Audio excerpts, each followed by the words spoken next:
Ang mabuting balita ng Panginoon ayon kay San Juan. Papuri sa iyo, Panginoon.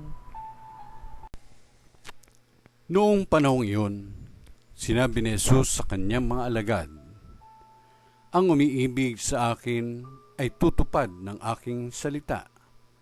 Iibigin siya ng aking Ama, at kami sa kanya at mananahan sa kanya.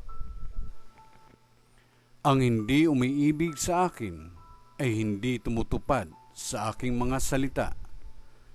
Hindi akin ang salitang narinig ninyo, kundi sa Amang nagsugo sa akin.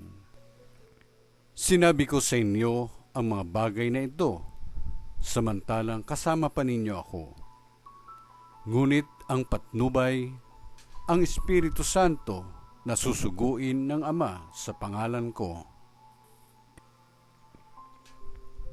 ang siyang magtuturo sa inyo ng lahat ng bagay at magpapaalaala ng lahat ng sinabi ko sa inyo. Kapayapaan ang iniiwan ko sa inyo. Ang aking kapayapaan ang ibinibigay ko sa inyo.